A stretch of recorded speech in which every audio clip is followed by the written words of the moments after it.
ባርክ በሉት።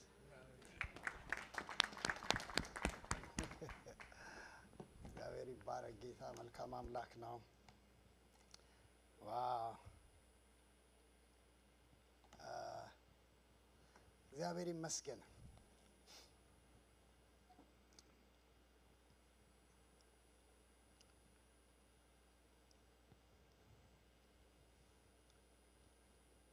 ጋሻ ለሙ ሁል ጊዜ አንድ የሚጠይቀው ጥያቄ አለ። ደህና ናችሁ ይላል አይደል? ደህና እንደሆነን እኮ ያውቃል። ለማረጋገጥ ነው። ከጎናችሁ ያለውን ሰው ደህና ነህ ሆይ በሉት።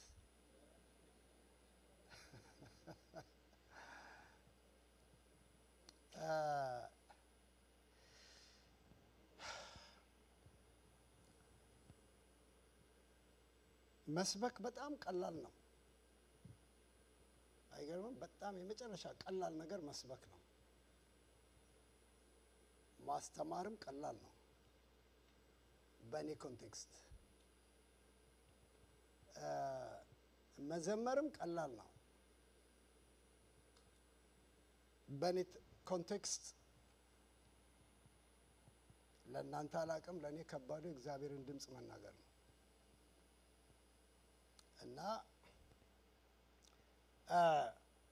ይሄ ወር ብዙዎቻችን እዚህ ያለን ሰዎች እንደምናውቀው በእግዚአብሔር ፊት የጾም ጸሎት ወራችን ነበር እና በእግዚአብሔር ፊት በተለያዩ ጉዳዮች ላይ እየጾምን እየጸለይንበት የነበሩ የእግዚአብሔር ሀሳቦች ብዙ ነበሩ እና በዛ መንፈስ ነው የቆየ ነው። እና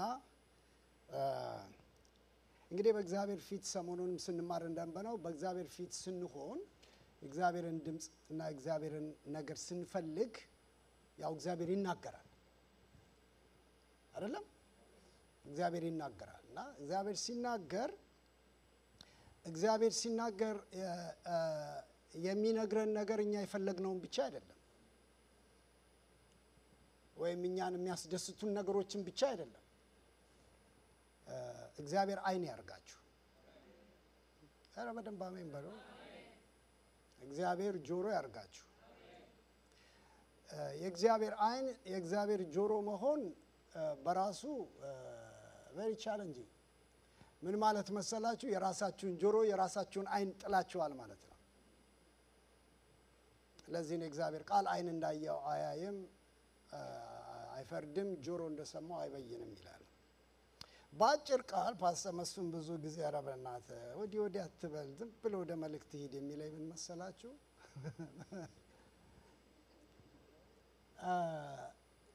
በጣም የእግዚአብሔር ሀሳብ አሁን የምነግራችሁን ነገር ጌታ ጸጋውን ያብዛላችሁ።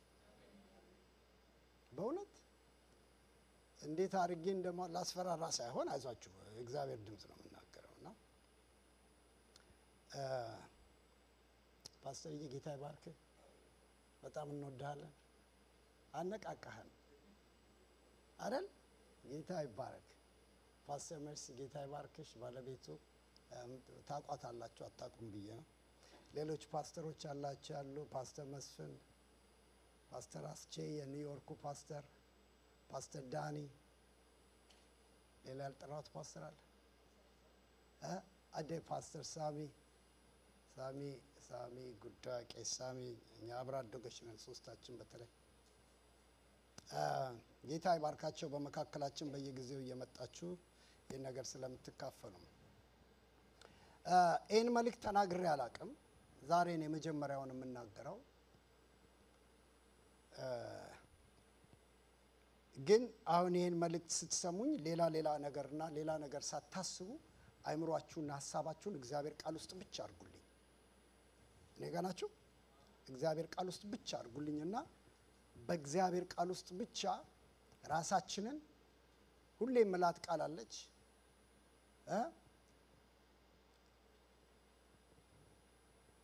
እንደ ግለሰብ፣ እንደ ቤተሰብ፣ እንደ ቤተ ክርስቲያን፣ እንደ ሕዝብ እንስማ። እግዚአብሔር መሰዊያችንን እንዲያድሰው። አሜን።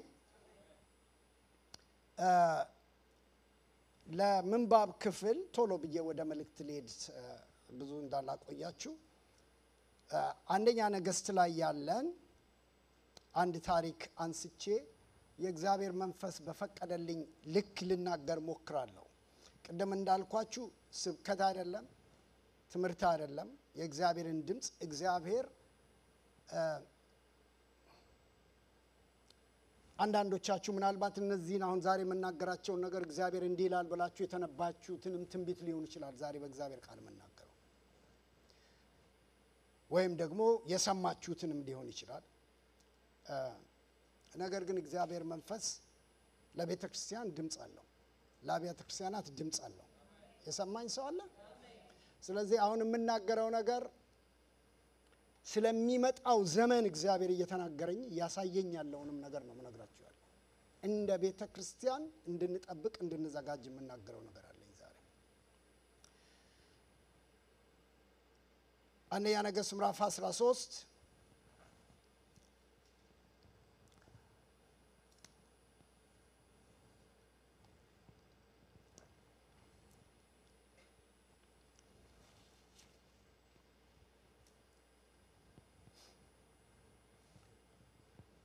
የምችለውን ያክል ለመናገር ሞክራለሁ። ክፍሎቹ ትንሽ የተለያዙ ሆነው ሰፋ ያሉ ሐሳቦች ስላሉት፣ ነገር ግን አንደኛ ነገሥት ላይ ያለን ታሪክ ከዚህ ልነሳ። ምዕራፍ 13 ከቁጥር 1 ኢዮርብዓም መስዋዕት ለማቅረብ በመሰዊያው አጠገብ ቆሞ ሳለ በእግዚአብሔር ቃል ታዞ አንድ የእግዚአብሔር ሰው ከይሁዳ ወደ ቤቴል መጣ።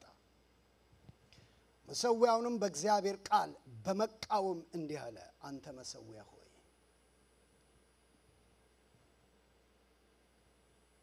እንግዲህ እግዚአብሔር የሚለው ይህ ነው፣ እነሆ ኢዮስያስ የተባለ ለዳዊት ቤት ይወለዳል። እርሱም አሁን እዚህ መስዋዕት የሚቀርብበትን የኮረብታ ማምለኪያ ካህናት በላያቸው ይሰዋቸዋል፣ የሰዎችንም አጥንት ባንተ ላይ ያነዳል። በዚያች ዕለት ያ የእግዚአብሔር ሰው እንዲህ ሲል መልእክት ሰጠ። እግዚአብሔር የሰጠውን ምልክት፣ እነሆ መሰዊያው ይሰነጠቃል፣ በላዩም ላይ ያለው አመድ ይፈሳል የሚል ነው። ንጉሥ ኢዮርብዓምም ያንን የእግዚአብሔርን ሰው በቤቴል መሰዊያ ላይ ጮሆ የተናገረውን ሲሰማ እጁን መሰዊያው ካለበት በመዘርጋት ያዙት አለ። ነገር ግን ያቺ የዘረጋት እጅ ደርቃ ቀረች፣ ሊመልሳት አልቻለም። እንዲያውም ያው የእግዚአብሔር ሰው በእግዚአብሔር ቃል ተመርቶ በሰጠው ምልክት መሰረት መሰዊያው ተሰነጠቀ፣ አመዱም።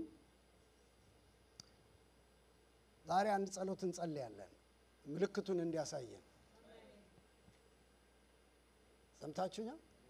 የእግዚአብሔር ያልሆኑ መሰዊያዎች ሲሰነጠቁ ማየት አለብን ዛሬ። ክብሩ የሌለበት መሰዊያዎች ሲሰነጠቁ ያሳየን ዛሬ። ድምፁ የሌለበት መሰዊያ ሲሰነጠቁ ያሳየን ዛሬ።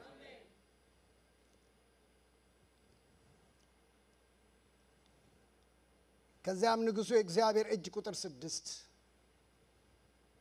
ወደ ቦታው እንድትመለስ ወደ አምላክ ወደ እግዚአብሔር ለምንልኝ ጸልይልኝም አለው። ስለዚህም የእግዚአብሔር ሰው እግዚአብሔር ለመና፣ የንጉሡም እጅ ወደ ቦታው ተመለሰች፣ እንደ ቀድሞውም ሆነች ይላል። እስኪ አንዴ ብድግ እንበልና ሃሌሉያ። ጊዜው እንድንጠቀም ፈልጋለሁ። በጣም በመንፈሴ ላይ ከብዶ ያለ ነገር ስላለ ነው ወገኖቼ፣ ይቅርታ። እጆቻችንን ዘርግተን ሃሌሉያ ሃሌሉያ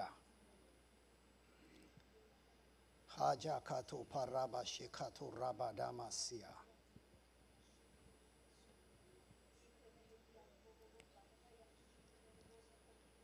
እግዚአብሔር ይሄንን ቃል መጀመሪያ ልበለው፣ በዚህ እንጸልያለን። ነብዩ መጥቶ መሰዊያውን በእግዚአብሔር ቃል በመቃወም አንተ መሰዊያ ሆይ አለ ይላል። እግዚአብሔር የማይገለጥበትን መሰዊያ በእግዚአብሔር ቃል እንቃወመዋለን ዛሬ። አጆሳካታ ፓሮባዶማ ሴካላ ቦራዳ ባጋላ ቦራዳ ባሳ ትውልዱን ከፊቱ ያራቀ መሰዊያ እግዚአብሔርን ሕዝብ ክብር የሰረቀ መሰዊያ በእግዚአብሔርና በሕዝቡ መካከል ጣልቃ የገባ መሰዊያ ለባጋላ ቦሴኬለ በረለ በዲጋላ ቦራላ እጆች እንደተዘረጉ እንጸልያለን። ክብር ለእግዚአብሔር ይሁን። እግዚአብሔር ምልክቱን አሳየ፣ ምልክቱን ያሳያል። ዛሬ መሰዊያው ተሰነጠቀ፣ አመዱን ፈሰሰ። በናዝሬቱ በኢየሱስ ስም ፋንክሽን ያድርግ። ከዚህ በኋላ አገልግሎት አይስጥ። ይሄ መሰዊያ ዛሬ አይታጠንበት፣ ዛሬ አይመለክበት፣ ዛሬ አይዘመርበት፣ ዛሬ አይሰበክበት፣ ዛሬ ሃሌሉያ ማጆባራ ባዶ ማሳ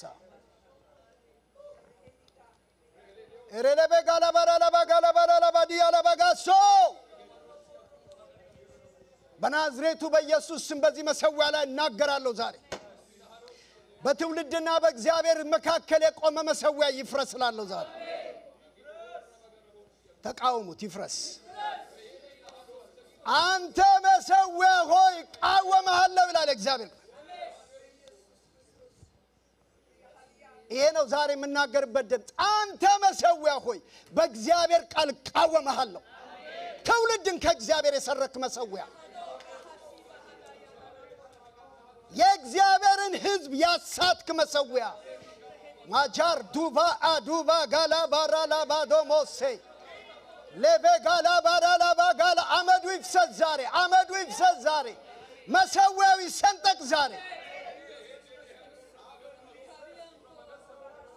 ማላባጋላ ባራላ ባዲያ ላባሰ ካቶራባሸ ካታባዶ ኤሌበጋላ ባራላ ባዲያ ላባጋላ ቦረደ በዲያ ናማጋን ዶረደ በጋላ ባራላ ባዲያ ላጋላ ባራላ ባስያ በእግዚአብሔርና በሕዝቡ መካከል በሐሰት የገባ በእግዚአብሔርና በሕዝቡ መካከል በማምታታት የገባ በጌታ በኢየሱስ ስም ይሄ መሰዊያ ይፍረስ። እስቲ ዛሬ እንደ ከይሁዳ እንደተላከው ነብይ ነው። እጆቻችንን ዘርጋና በመሰዊያው ላይ ተናገሩ። ዛሬ ዝም ብዬ አልነግራችሁም። ዛሬ እግዚአብሔር አንዳንዶቻችሁን በዚህ ቅባት የሚያስነሳችሁ ሰዎች አሉ። ማሃዲላ ረቦሻካ ኤሌበጋላ ባራላ ባጋላ ባራቦ ዶሞሴኬቴ ቦማሺ ማላባጋላ ባራላ ባዲያ ላባጋላ ባራላ ባዲያ ላባራላ ባዲያ ቦሲያ በስልጣን ቃል በላያችሁ ላይ ይለፍ። በስልጣን ቃል በላያችሁ ላይ ይለፍ። በኃይል ቃል በላያችሁ ላይ ይለፍ። በመፍረስ በላያችሁ ላይ ይፍረስ። ሃሌሉያ አጃባጆ ማጋላ ባዶ ማሴካቶባስ አላባራ ማጋዶሳ ማላባጋላ ባራላ ባዲያ ላጋላ ቦረዳ ባዲያ ላቦስ ረደበዲያ ላጋላ ባራና ማዲያ ላጋማሲያ ረበጋላ ባራላ ባዲያ ላባሲያ እናመሰግንሃለን፣ እናከብርሃለን። በቃልህ በስልጣንህ በመንፈስህ በመካከላችን ስራ። ክብር በሰማይ በምድር ላንተ ይሁን በጌታ በኢየሱስ ስም አሜን። ጌታ ይባርካችሁ። ትቀመጣላችሁ። አሁን ያነበብኩትን ቃል የምታውቁት ቃል ነው። ብዙዎቻችሁ ፓስተሮች፣ አገልጋዮች፣ ሰባኪዎች ስላላችሁ እነዚህ ነገሮች ከናንተ የተሰወረ አይደለም። ብዙ ዘመን ሰብካችሁታል፣ ተናግራችሁበታል። ይህንን ክፍል ሳስብ አይ ሪሜምበር ቦታውን፣ ሁኔታውን ናሽቪል እያለሁ አንድ ጊዜ እየጸለይኩ በጣም ኢሞሽናል በሆነ መንፈስ ውስጥ ሆኜ ጌታን ዛሬ ትንሽ መናገር እንፈልገው እዚህ ቦታ ላይ ስለ አንድ ሰው ታሪክ ነው። ግልጽ ነው የምታዩት። እግዚአብሔር ሆይ ህይወቴን እንደዚህ ሰው አድርገህ ጨርሰው እያለቀስኩ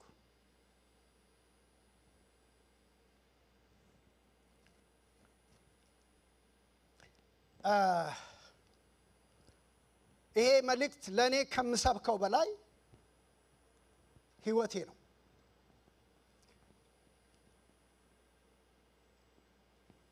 በመጽሐፍ ቅዱስ ውስጥ ሁለት በታሪክ ደረጃ ጊዜ ስለሌለ ትምህርት አይደለም ብያቸዋለሁ። ሁለት ተደጋግመው በሁለት ጎጥና በሁለት ጽንፍ ላይ ስማቸው የሚጠራ ሰዎች አሉ። አንደኛው የእሴይ ልጅ ዳዊት ነው። ሁለተኛው የናባጥ ልጅ ኢዮርብዓም ነው። ኢዮርብዓም በእስራኤል ላይ እና በይሁዳ ላይ የነገሱት ለሁለት የተከፈለው ዳዊትና ሳኦል ዳዊትና ሰለሞን እስከ ገዟቸው ድረስ ያለውን ሳይሆን ከዛ በኋላ ያለውን የይሁዳ 19 በይሁዳ 19 በእስራኤል 20 ነገስታቶች ገዝተዋል። ከነዚህ ነገስታቶች እንዲሁ ለገጽታ ያክል አንድ ነገር ብነግራችሁ በይሁዳ ነገስታት ውስጥ እንደ ባሪያዬ እንደ ዳዊት ሄዱ ተብሎ በመልካም አጨራረስ የጨረሱት 8 ነገስታቶች ብቻ ናቸው። እና ሁሉ ጊዜ በመጽሐፍ ቅዱስ ውስጥ ከሚገርሙኝ ነገሮች አንዱ እነዚህ ናቸው። እነዚህ ሁሉ ነገስታት ምድሪቱን ገዝተው ዝም ብላችሁ እንደ ታሪክ እንዳታዩት አደራችሁ። እኔ ጊዜ የለኝም ታሪክ አላወራም ዛሬ። ማላወራበት ምክንያት ምንድነው? ይሄ ተራ ህዝብ የሚመሩ ሰዎች አይደሉም። የእግዚአብሔር ህዝቤ የሚለውን የሚመራ ህዝብ ነው። እግዚአብሔር ንግስናን ተነጥቆ ነው በሳሙኤል ዘመን። ምክንያቱም የእስራኤል ህዝብ ወደ ሳሙኤል መጣው ንጉስ አንግስልን ብለው ሲጠይቁት እግዚአብሔር ምን አለ? እኔ ንጉሳቸው ሆኜ ሳለ እንደ ጎረቤቶቻቸው ንጉስ አማራቸው አለ። እግዚአብሔር ንጉሳችን ነው። እግዚአብሔር ዳኛችን ነው ይላል አይደል መጽሐፍ ቅዱስ። እግዚአብሔር ህግ ሰጫችን ነው ይላል። ታዲያ ዳዊት የትውልድ የዘመን የነገስታት የራሱ የእግዚአብሔር እንደ ልቤ የሆነ የሰሊ ዳዊትን አገኘሁት ብሎ የዚህ የጽድቅ ቅድስና እግዚአብሔርን የመምሰል ስታንዳርድ ሜዠርመንት ስቲክ ሆኖ በዘመናት ተቀመጠ። በአንጻሩ ደግሞ የተነሳው ሰው ኢዮርብዓም ነው። ብዙ ጊዜ ስለ ኢዮርብዓም ስለማናወራ እኔ ዛሬ ትንሽ የዚህን ነብይ አመጣጥ ፕሮፌቲክ በሆነ መንገድ ላሳያችሁ ፈልጋለሁ። ኢዮርብዓም ማን ነው በሚል ትንሽ ልናገር። ሰለሞን በእግዚአብሔር ፊት እግዚአብሔርን ደስ የማያሰኘውን ነገር ካደረገ በኋላ እግዚአብሔር በሰለሞን ላይ ለዳዊት የማለለትን ንግስናውንና መሐላውን ከዳዊትና ከቤቱ ላይ ሊያነሳ ሲፈልግ ለሰለሞን ምን አለው? ባንተ ዘመን አላረገው፣ ባንተ እድሜ አላረገው፣ ይሄን የምናገረው ነገር ግን በልጅህ ዘመን አረገዋለሁ አለው። እንደምታውቁት ሮብዓም የሚባለው ልጁ በተነሳበት ጊዜ በእስራኤል መንግስት ውስጥ በሰለሞን ዘመን ዕውቅና ያለው ተቀባይነት ያለው ባደራረጉ ሰክሰስፉል የነበረው አንድ ሰው ቢኖር ኢዮርብዓም ነው። ኢዮርብዓም ከማንም ሰው ይልቅ ለሰለሞን ቅርብ የሆነና የሰለሞንን ታላላቅ አጀንዳዎች በዘመኑ ያስፈጸመለት ሰው ነው። እግዚአብሔር ግን በሰለሞን ላይ የተናገረው ነገር ይፈጸም ዘንድ ነገሩ ግጭቱ የተነሳው በሰለሞን የዘመን መጨረሻ ላይ ከኢዮርብዓም ጋር ችግር ሲነሳ ኢዮርብዓም ይላል ሰለሞን ሊገለው እንደሚፈልግ ሲሰማ ወደ ግብጽ ሄዶ ኖረ ከማለቱ በፊት አንድ ነገር ተከሰተ። መቼም በጣም የሚገርመኝ አንዳንዴ ይህን መልክ ሳስብ ብዙ ነገር አስባለሁ። ምን ብዬ ታይትል ልስጠውላለሁ ጋሻ ለሞ አንዳንዴ ለምን የሁለት ሰዎች ፕሮፌቲክ ዴስቲኒ ነው የሚያሳየን። የሁለት ሰዎች እና ይሄ ኢዮርብዓም የሚባለው ሰው እግዚአብሔር አሁን በደም ፎሎ አድርጉኝ እኔ ጋር ናችሁ አይደል? በደም ስሙኝ። እግዚአብሔር በሰለሞን ቤትና በዳዊት ቤት ሊያደርግ ያለውን ነገር ሲያስብ በዘመኑ ብዙዎቻችን የምንሰብከው የምናውቀው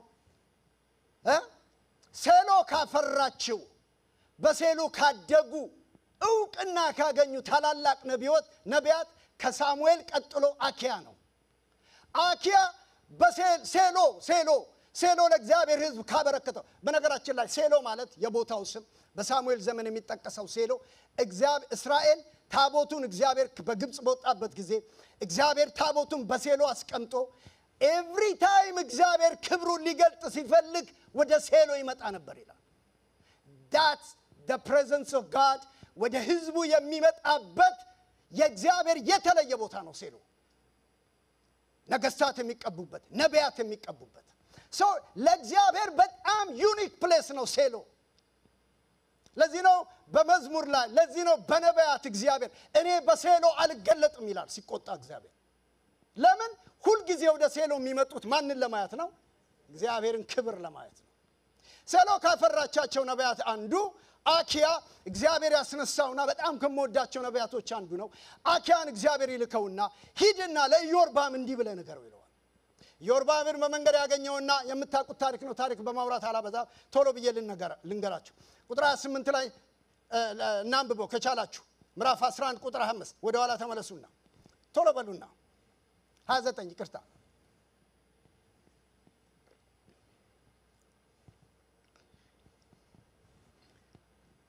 ኦኬ አገኛችሁት? በዛም ጊዜ ኢዮርባም ከኢየሩሳሌም ሲወጣ የሴሎ ነቢይ አኪያ በመንገድ ላይ ተገናኘው። አኪያም አዲስ መጎናጸፊያ ለብሶ ነበር። ሁለቱ ብቻቸውን ሳሉ አኪያ የለበሰውን አዲሱ መጎናጸፊያ ይዞ 12 ቦታ ቀደደው። ከዚያም ኢዮርባምን እንዲህ አለው፣ 10ን ቁራጭ ለራስህ ውሰድ።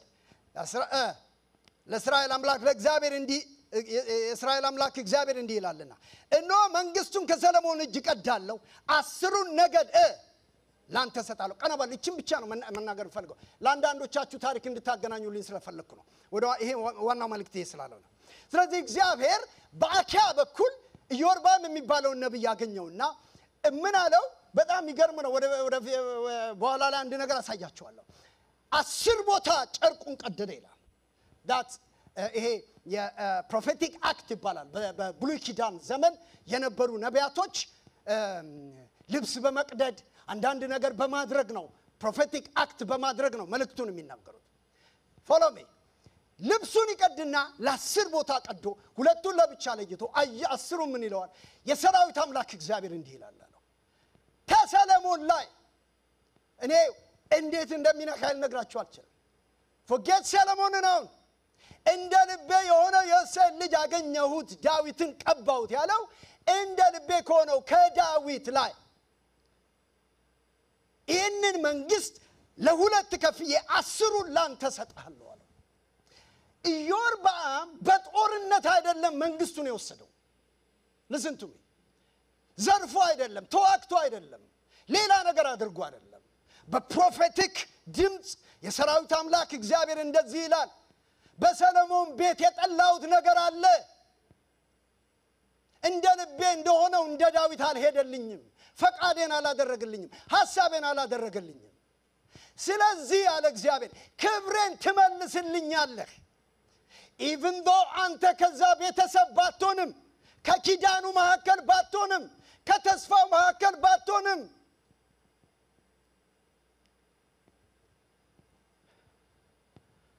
እግዚአብሔር ያለኔ አይሰራም ብላችሁ የምታስቡ ሰዎች ካላችሁ ተሞኝታችኋል። ስለዚህ ኢዮርባም from somewhere from nowhere እግዚአብሔር አምጥቶ የመጀመሪያው listen to me ብዙ ጊዜ ሚስ የምናደርገው ይሄንን ነው። ኢዮርባም በአመጽ አልነገሰም። ኢዮርባም በሌላ መንፈስ አልነገሰም። እግዚአብሔር ተስፋ አድርጎት ነው መንግስቱን የሰጠው። he hope him እንደገና ጀነሬሽን ሪስቶር ያደርግልኛል ብሎ ትውልድ ይመልስልኛል ብሎ ስራዬን ይሰራልኛል ብሎ ሐሳቤን ያደርግልኛል ብሎ 10 መንግስት ሰጠው። ምን አለው ኢዮርባምን እግዚአብሔር? ሁለቱን የማልሰጥህ አለው አውሽ በሰጠው። ነገር ግን እግዚአብሔር ምን አለ? በቅድስናዬ ሁለቴም ይያለው ለሁለት ሰዎች ይያለው አለ። አንደኛው ለአብርሃም ነው፣ ዛሬም ይያለው አለው ለአብርሃም። ሁለቴም አለው ለማን ነው? ለዳዊት ነው። ስለዚህ አለው በቅድስናዬ ለዳዊት። እኔ እንዴት እንደሚያን ጊዜ ስለሌለኝ እሱን አላነበም። ምን ይላል እግዚአብሔር ቃል? በሁለት ምክንያት ይሁዳንና ኢየሩሳሌምን ላንተ አልሰጥህም አለው። አንደኛ ለባሪያዬ ለዳዊት ከገባሁት ኪዳን የተነሳ፣ ሁለተኛ ኢየሩሳሌም የቅድስና ማደሪያ ናት። ጄራካቶ ፓሼካማቶ ስለዚህ ምክንያት እሱንም ሰጠ ነበር ነው እሱንም ሰጠ ነበር ነገር ግን ይሄን ማልሰጠ ምክንያት ከዚህ ሁለት ምክንያት ነው 10 መንግስት ሰጠው አለው እግዚአብሔር ይሄን ሆፕ ያደረገ ሰውየው ምን እንደሰራ ቶሎ በየላሳያቸው ጊዜ አንፃር ኑና ምዕራፍ 12 ላይ አሁን ቀደም ስንገስስ አሁን ቀደም አሁን አቤት ከዚህ በኋላ የምትገስሱት አገሳጸጽ ራሱ ይታየኛል ለምን መሰላችሁ ስለ መሰዊያው ምንም አልነገርኳችሁማ አሁን ነው የምናወራው ያለው listen to me don't tell me ዮርባም ባመጽ ነገሰ ብላችሁ don't tell me ዮርባም ያመጽ ንጉስ ነው ብላችሁ እግዚአብሔር ሰጠው ጋሻለው ብዙ ጊዜ ብሎታል እግዚአብሔር በሰለሞን ላይ አሁን እሱን አልሰብክም እግዚአብሔር ለሰለሞን የሰጠውን እድል ለማንም አልሰጠም ዳዊት በረኝነት ጀመረ ሰለሞን በመንግስት ጀመረ የሰማችሁ ነው አባቱ ጦርነቱን ተዋጋለት እሱ በረፍት ኖረ አባቱ ብርና ወርቁን ሰበሰበለት እሱ ግንበኛ ያዘዘ ቤቱን ሰራ ዛሬ ወንድማችን የብር ያለ ያለ ሲጩ አይገርም ቅዱሳ በስብከቴ መሃል አታናግሩኝ እንጂ በጣም ከሚገርመኝ መጽሐፍ ቅዱስ ላይ ኢየሱስ ክርስቶስ የተሰቀለው ፋይናንስ ተደርጎ ነው የሰማኝ ሰው ኢየሱስ የተሰቀለው ፋይናንስ ተደርጎ ነው ለይሁዳ ቀያፋ ከኪሱ ያወጣው እንዳይመስል ከመባና ያወጣው ይሰጠው ኦኬ ኢየሱስ በትንሳኤ ሲነሳ እዚህ ቸርች ዕብራውያንን እየተማርን ነው ወደ 10 ምናምን ነገሮች ስናወራ ነበር በአብ ቀኝ ተቀመጠ ላለ ለአይሁድ ኦዲየንስ እኮ ጻፊው የሚነግራቸው ተሰርቋል ተብሎ ፋይናንስ ተደርጓል ተሰርቋል ተብሎ ከተማው ላይ ተወርቷል ሁለቱም በፋይናንስ ነው እኛ ለወንጌል እንለመናለን አይደል ረሴ አይደለም እሺ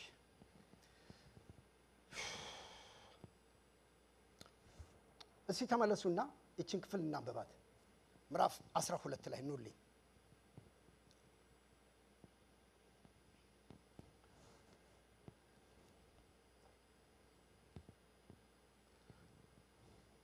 ምዕራፍ 12 ቁጥር 25 ላይ አንዳንድ ክፍሎች ቶሎ ብለን እናንበብ ከዛም ዮርባም በኮረብታው ሀገር አሁን ዮራብ ነገሰ ኦኬ ፋስት ፎርወርድ ኦኬ ነገሰ ከዛም ዮርባም በኮረብታው ሀገር በኤፍሬም በምትገኘው ሴኬም ምሽግ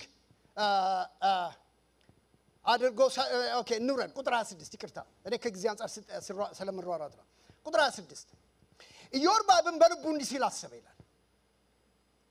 መንግስቱ ለዳዊት ቤት የሚመለስ ይመስላል አለና ይህ ህዝብ መስዋዕት ለማቅረብ ኢየሩሳሌም ወዳለው እግዚአብሔር ቤተ መቅደስ የሚወጣ ከሆነ እንደገና ልቡን ወደ ጌታ ወደ ይሁዳ ንጉስ ወደ ሮባም ሊያዞር ነው ከዚያም እኔን ይገድለኛል ወደ ንጉስም ወደ ሮባም ይመለሳል አለ ከዚህ በኋላ ቁጥር 28 ይውልኝ በደንብ ይውልኝ ንጉስ ከመከረበት በኋላ 2 ወርቅ ጥጆች ሰርቶ ህዝቡን እስራኤል ሆይ ወደ ኢየሩሳሌም እስካሁን የወጣኸው ይበቃል ከግብጽ ምድር ያወጡህ አማልክት እነዚህ ናቸው አንዱን በቤቴል ሌላውን በዳን አቆመው የማድራጎቱ ኃጢአት ሆነ ህዝቡም በዚያ ላለው ለመስገድ እስከ ዳን ድረስ ርቆ ሄደ ቁጥር 31 ዮርባም በማምለካ ኮረብቶች ላይ አቤት አዲሱ ትርጉም አላዛር ድሮና ያስከው ምንድነው የሚለው ቁጥር 31 በኮረብቶቹ ላይ መስገጃዎች ሰራ ከሌዊ ልጆች ካይደሉ ከህዝቡ ካህናትን አደረገ በቃ ለምሳሌ እሱኛው መጀመሪያ ነው ሚስ ያደረገው ምንድነው ሚስ ያደረገው ኢዮርባምም በማምለካ ኮረብቶች ላይ ይልና ያዲሱ ትርጉም አብያተ ክርስቲያን አከፈተ አይልም አቤት ሰምታችሁኛል አብያተ ምን ከፈተ ነው የሚለን? ሰውየው እኮ የተቀባው ለዚህ አይደለም። አብያተ ጣዖታት እንዲሰራ አይደለም። ሰምታችሁኛል? ለዚህ ነው በመጽሐፍ ቅዱስ ኮንቴክስት ብቻ አይውልኝ ሌላ ሰፈር አትሄዱብኝ ያልኳችሁ። ለዚህ ሲጀምር ከህዝቡም ይልና የተለያዩ ክፍሎች ሁሉ ሌዋውያን ካህናት አድርጎ ሸመ። ቁጥር 32 በይሁዳ እንደሚያደርገው ሁሉ እርሱም በይሁዳ እንደሚደረገው ሁሉ ካውንተርፊት በይሁዳ እንደሚደረገው ሁሉ እርሱም በ8ኛው ወር 15ኛው ቀን በዓል እንዲሆን ወሰነ። ኤግዛክትሊ the same ነው የሰራው የሚያደርገው ነገር ሁሉ። በመሰዊያው ላይ መስዋዕትን አቀረበ። ለሰራቸውም ጥጆች መስዋዕት በማቅረብ እንዲህ ያለውን ድርጊት በቤተል ፈጸመ ይላል።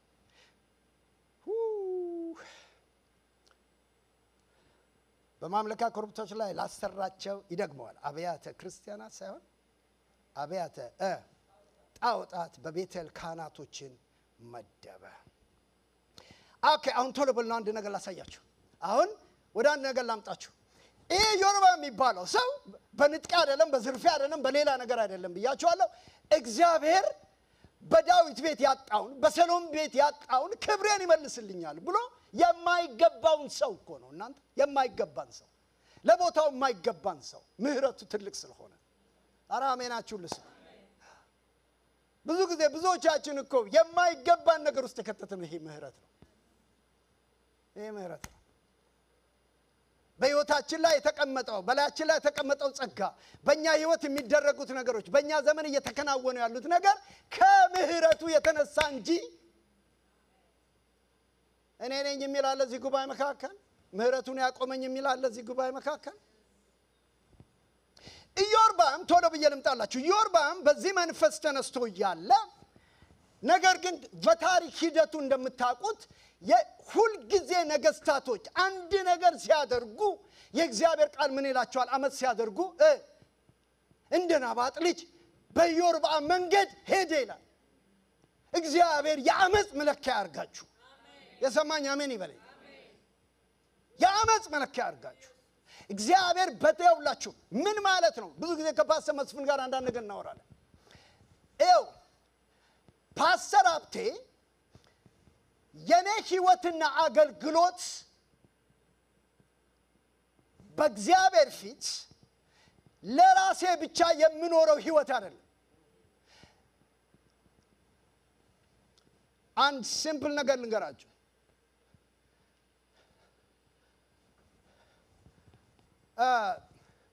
ልጃችን ወደ ጌታ እንደሄደ ፓስተር ስጢፍ አንድ ነገር ያለኝ ነገር በህይወቴ አይረሳኝም። ከዛ በፊት ልክ ሀዘኑ አካባቢ እንደሆነ በሁለተኛው ቀን ይመስለኛል ብዙ ማላቃቸው 2-3 ሰዎች ከዲሲ እየነዱ መጡ። እንደዛ አይነት ሁኔታ ውስጥ ሆናችሁ አንዳንድ ነገር ልታስቡት አትችሉም። እና በጣም ካስገረመኝ ነገር ሁለቱ አንደኛው አገልጋይ ነው ከአንዲት ሴት ጋር ልጅቷን አላቃት መጥቶ የመጀመሪያ ነገር ሲመጣ እኛ በሚገርም እዚህ ያሉ እግዚአብሔር ሰዎች በሚገርም አይነት 8 ቀን ቤታችን ይመለክ ነበር አላችሁ እናንተ ወገኖች ነበሩ። በዛ አምልኮ ሲመጣ ያ ልጅ መጀመሪያ ያለኝ አገልጋይ ምን ብሎ ቢለኝ ጥሩ ነው እንዴ አለኝ። ሰው እኮ ተደናግጧል አለኝ። ሰው እኮ ግራ ተጋብቷል አለኝ። ኦኬ ምንድነው አልኩት። የፓስተር ሀብቴ እንዲህ ከሆነ እኛ ምን ተስፋለን ብለናል። እንዴ ተስፋ በኔ ልክ ነው እንዴ?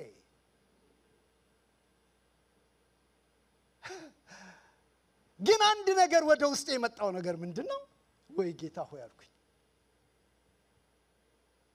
ብንኖርም ብንሞትም አለ ጳውሎስ ጃሃቱ ባሃካባስ ሞታችን እንኳን የሚያሰናክል ከሆነ ማጃ አራንዶ አሜን በሉኝ። ለዚህ የጻድቁን ሞት ይስጣችሁ።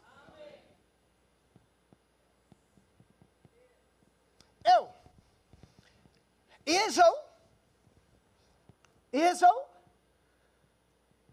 ይሄንን መንግስትን ወደ ራሱ ለማምጣት ለጽድቅ ተጠርቶ በጽድቅ ተቀብቶ የእግዚአብሔርን ሐሳብ እንዲያደርግ ተቀብቶ በትውልድ መካከል የሆነ መሰዊያ በትውልድ መካከል አቆመና የህዝቡን አቴንሽን በሞላ ወደ ራሱ ተቀለለው። አባቴ መጠቅለል ትችላለህ ፓስተር ስቲፉል የሚለው ነገር አለ በጣም ወድለት እግዚአብሔር ሰው ልብ የከፈተልህ ልጁን እንድታስገባበት እንጂ አንተ እንድትገባበት አይደለም ብሎ ከጎናቸው ያለው ሰው ውጣ በሉት ከሰው ልብ ውስጥ ውጣ። አንዳንዶቻችን ደግሞ ያነገስናቸው ካሉ ይውጡልን። ሰይጣን ብቻ አይደለም እነሱም ተገስጸው ይውጡላችሁ። እስቲ አሜን በሉ አንድ ጩሁና። ኢዮርብዓም እንደ ቀላል ነገር እንዳታስቡ የትውልድ የጽፋት ምልክት ሆነ። ብዙ ጊዜ ከፓስተር ጋር ስናወራ ያልኳችሁ ምንድነው በሁሉ ነገር ተጠንቅቀን መኖር ያለብን ለምን ብትሉ በጽድቅ እንደሚከተሉን በአመጽም የሚከተሉን ሰዎች እንዳለ እንዳትረሱ። የሰማኝ ሰው አለ? ፓስተሩ ሚስቱን ከፈታኔ ለምን አልፈታም የሚል ትውልድ ይነሳል ከስር። የሰማኝ ሰው አለ? ፓስተሩ ኃጢአት ሰርቶ ፓስተሩ እንደዚህ ሆኖ መቆም ከቻለ እኔ ለምን መቆም አልችልም የሚል ይነሳል። ምን ይያልኩ ነው? ኢዮርብዓም ሁሉን ነገር የሰበሰበው መሰዊያ በመስራት ነው። የተቀባው ለዚህ አልነበረም። እግዚአብሔር ላሳጥላ እግዚአብሔር ነብይ ላከ። ይቀጥልና ምዕራፍ 13 ላይ አሁን ወደ ተናገርነው ነገር ልምጣ።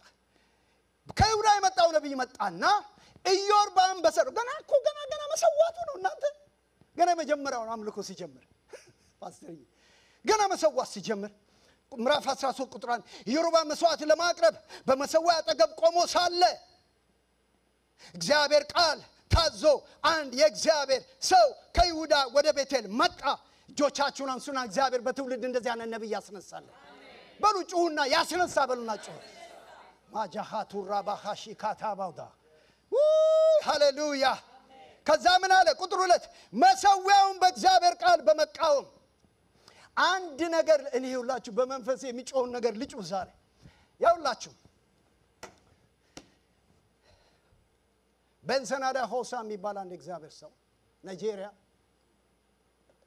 በጣም አንድ ዘመን ላይ በጣም እግዚአብሔር ባህል ከተጠቀመባቸው ኤርሊ 70ዎቹ 80ዎቹ ውስጥ የነበረ እግዚአብሔር ሰው ቤንሰን በጣም ብዙ ሙታን በእጁ ተነስተዋል። አንድ ጊዜ እዚሁ አሜሪካን ውስጥ አንድ ኮንፈረንስ ተጋብዞ መጥቶ መድረኩ ላይ ሊሰብክ ቆመና ገና ከመጀመሩ በፊት የእግዚአብሔር መንፈስ ወደሱ ሲመጣ this place stinks ይለኛል መንፈስ ቅዱስ አለ።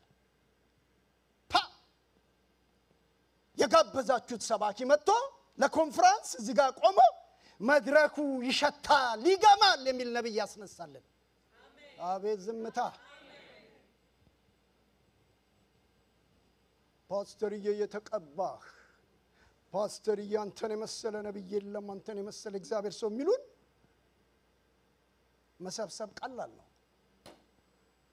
መድረካችንን የሚያጸዱ ሰዎች ይነሱ። ጩና አሜን በሉ። ባደወይስ አላችሁትም አላላችሁትም እግዚአብሔር እንደዚህ ይላል በሚቀጥለው ዘመን መሰዊያን የሚያጸዱትን አስነሳለሁ ይላል። መሰዊያን የሚያጸዱትን አስነሳለሁ። ነብዩ ቆመና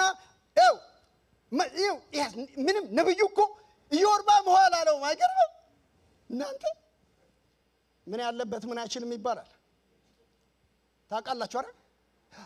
አናናንተ ምን ማለት ነው? አሁን ፓስተር አብቴ ምን ለማለት ፈልገ ነው ምናምን አንተ ከሌለበት ምን ያስጨውሃል? እኔ ስለ መሰዊያ ነው አወራሁት። ከበዳል አልኩም ጣሰው አላልኩም። ይገልበጥ ይሄ መሰዊያ። ስለዚህ ነብዩ ቆመና ምን አለ? ስም ሳይጠራ ኢዮርብዓም በጣም ይደንቀኝ መልእክት ነው ይውላችሁ። ኢዮርብዓም መሰዊያው ጋር ቆሟል ይላል። ለማን እንደሚናገር ያውቃል። ስለዚህ ምን አለ? አንተ መሰዊያ ሆይ በእግዚአብሔር ቃል ቃወምሃለሁ አለ። ማጃሃቱራ ላባሳ እጆቻችሁን አንሱ ባካችሁ። እኔ እየጸለይኩ ነው የምሰብከው። በትውልድ መካከል ሌባ መሰዊያ ይፍረስ፣ አመፀኛው መሰዊያ ይፍረስ፣ የጉልምትና መሰዊያ ይፍረስ። ቅድም ፓስተር እየተናገረ ነበር ይውላችሁ አንሰንት የኢትዮጵያን ቤተክርስቲያን ያረከሳት አንሰንቲፋይድ ማኒ ያልተቀደሰ ገንዘብ እስኪታዘቡን ድረስ እስኪታዘቡ ዋችና አምታታና ስረቅና የሆነ ነገር አድርገና ይስትና ለፓስተሩ ስጠው አስራ ሻፓፓ ብሎ ዘይት ቀብቶ ይቀበላል ይላል። በኢየሱስ ክርስቶስ ስም ይሄ ስም መሰዊያ ይፍረስ። እኔ ስም አልጠራው፣ መሰዊያው ይፍረስ። ያልተቀደሰ መሰዊያ ይፍረስ።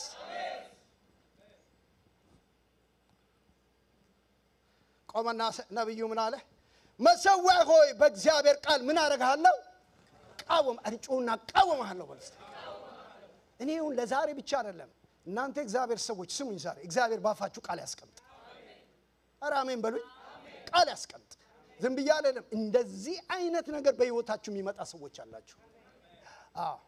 የፈለጋችሁትን ሳይሆን ያልፈለጋችሁትን የሚያናገር መንፈስ በእናንተ ላይ ይመጣ። የመረጣችሁትን ሳይሆን ማጃሃቱ ራዳባ ሃጋዶ ባሳ ሃሌሉያ ሃሌሉያ። አንተ መሰዊያ ሆይ አለው። አንተ መሰዊያ ሆይ ላሸበሽብልህ አልመጣሁም። አንተ መሰዊያ ሆይ ዘይት ልቀባህ አልመጣሁም። አንተ መሰዊያ ሆይ መባል ሰበስብልህ አልመጣሁም። አንተ መሰዊያ ሆይ ሊቃወምህ መጥቻለሁ። ትውልድን የሰረቀ ኢዮርብዓም መሰዊያውን ሲሰራ ህዝቡን ወደ ራሱ ለመሰብሰብ በእግዚአብሔርና you don't need to go to ቤተል ሄዳችሁ ማምለክ አይገባችሁም። ሄር እግዚአብሔር እኔ ከሁለት እስራኤል በጣም ይገርመኝ ነው። ሁለት ናቸው ይላችሁ። በጣም ከሚገርመው ምን ይላለው መሰላችሁ? እስራኤል እስከ ግብጽ በወጣ ጊዜ 32ኛው ምዕራፍ ላይ ሲወጣ ሙሴ ወደ ተራራ ሄዶ በእግዚአብሔር ፊት 40 ቀን ቆይላል። ይሄ የመንገዱ ዓላማ የማይገባው ህዝብ በእግዚአብሔር ፊት መሆን የማይገባው ህዝብ አምላኩን የማያቀን ህዝብ መምራትና ማገልገል እንዴት ዋጋ እንደሚያስከፍል አሳያችሁ። 40 ቀን በእግዚአብሔር ፊት ሲቆይ ተሰበሰቡና መጡ። ሙሴ የሚባለው ሰው የት እንደሄደ አናውቅም አሉ። ስለዚህ ሰፈር ውስጥ ያገኙት አገልጋይ አሮን ነው። ከጎናቸው ያለውን ሰው እግዚአብሔር ከመደፈር ይጠብቅህ በሉት። ንገሩልኝ ከመደፈር ይጠብቅህ በሉት። ምን አሉት ይላል? ሙሴ የት እንዳለ አናውቅም። ስለዚህ ምን ስራልን አሉት? በሉልኝ ጥጃ ስራልን አሉት። እንዴ ካሌብን አይጠይቁትም? ኢያሱን አይጠይቁትም? እኔ ለማን ነው ማወራው ዛሬ? አረጩና አልደፈርም በልና ጩባክ በል ምን ማለት እንደሆነ አወራለሁ። ጌታ ይባርክ ፓስተርዬ። ለመጀመሪያ ጊዜ ዛሬ በጣም የልቤን ነገር ስትናገር ሰማሁ። ያልዘሙታችሁበትን ያልሰረቃችሁትን ያላጭበረበራችሁትን መባ አምጡ አልክ የሚል የለም አባቴ። የለም በፍጹም የለም። ንጹህ ያልሆነ ነገር አታምጡ። አንድ ጊዜ አንድ ሰውዬ ምን አለኝ? አገር ቤት እያለ መርካቶ ገሪባዊ ታውቃላችሁ አይደል? ገሪባዊ እኮ ድሬም ምንድነው የሚደበድቡት? አንጥፎ መርካቶ ይደበድባል። ብር ሳንቲም እንጣለት። አንዱ አሉ እነዚህ ስትሪት ወንጌላውያን። ከዛ አየውና ሳንቲም አውጣና በጌታ በኢየሱስ ስም ብሎ ሲበትን ይሄ ገሪባው ጨርቁን ደባለቀው ብሎ በተነው አለ። እሱ እንኳን ይለያል። የተቀላቀለ መባ አይፈልግም። እሱ እንኳን ይለያል። አትቀላቅሉብኝ ይላል። ፎቅም ስራ ህንጻም ስራ እግዚአብሔር ይባርክ። አይ ቲንክ ፓስተር መስፍን ትናንት እንደሱ ያልከው ስለ ትውልድ ሲያወራ እንደሱ ነው አይደል ያለ? ስፍራን ስለማዘጋጀት ሲነግረን ለምን የሆነ ነገር ውስጥ አልኖርም የምፈልገው ምኑን ነው አለ? ህልውናው ነው አለ።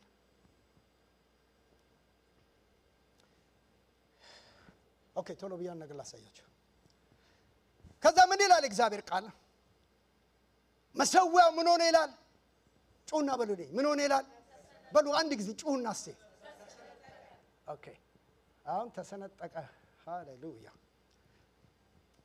የኢዮርብዓም ብቻ ሳይሆን የዘመናችን መሰዊያ ከእግዚአብሔር የሌለበት ይሰንጠቅ በሉናቸው። ኧረ አሜን አሜን። ብዙ ጊዜ ይህን ክፍል ሳነብ መሰዊያው ተሰነጠቀ የሚለው ሳነብ ደስ ይለኝ የነበረው በቃ ነገሩ አከተመ ብዬ ነበር። ለካ ዛጋ ይሄ እኮ ለካ ምልክት ነው። የሰማችሁ ነው? ምልክት ነው አለ። አሁን መሰዊያው ይሰነጠቃል አመዱም ይፈሳል ብሎ ሲናገር ንጉሡም እጁን ዘረጋና በእግዚአብሔር ሰው ላይ መናገር ሲጀምር የእግዚአብሔር ቃል ምን አለ?